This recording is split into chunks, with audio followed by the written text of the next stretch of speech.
We're all aware of the fact that stress plays a major role in health problems. As a matter of fact, according to the Journal of the American Medical Association, stress is involved in or is a factor in over 80% of non-infectious diseases. I would actually add the infectious diseases because we do know that stress reduces immune function. The immune system works less effectively when we are stressed. Now, when we talk about stress, it's important to put things in perspective. It's not just psychological. As a matter of fact, many of the symptoms associated with stress are actually physiological or biochemical, the way the body transforms itself thinking it's in danger. And we have to bear in mind that stress is not just emotional. Stress can be emotional, chemical, hormonal, physical, or immune. Anything that requires change or adaptation. Bear in mind as well that the body reacts the same way to bad or good stress. Somebody who's very fearful can lose their appetite, they can have difficulty sleeping, and when they're confronted with what scares them, get all red and flushed in the face. Now think about a young couple in love. They lose their appetite, they have difficulty sleeping, and when they're in front of their loved one, they get all red and flushed in the face as well. Same kind of reaction, bad stress, good stress.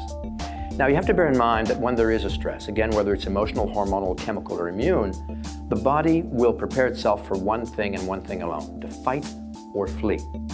And this is what leads to a lot of the symptoms associated with stress.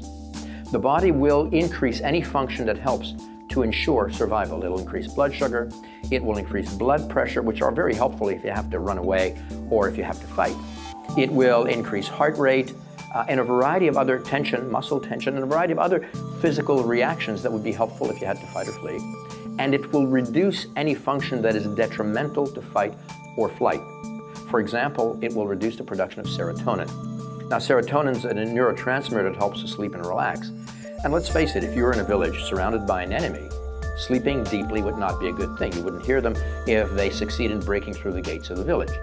So when there is a lot of stress, serotonin drops, which can lead to depression, anxiety, gastrointestinal symptoms. Digestion is also something that will be reduced if there is a lot of stress. Digesting is not important if you're running away from a saber-toothed tiger.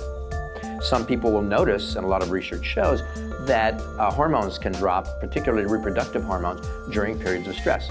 And that too is normal. If you're being run after by a saber-toothed tiger, it's not a good thing to stop to reproduce yourself. So the body will reduce reproductive hormones significantly. And again, a variety of other functions will drop if they're not necessary for fight or flight. Now, what new research is showing is that this doesn't only occur when you've had a lot of stress, it can actually occur after you've had stressors and continue even though the stressors are gone. Sleep problems, anxiety, overreacting, trigger-happy reactions, and so on can all be due to past stresses.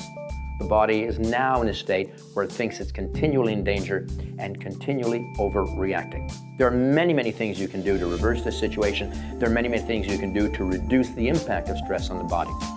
If you're interested, do a search on our website, drchrisafi.com. We have videos, we have articles, information, and product suggestions that will help you deal with stress effectively.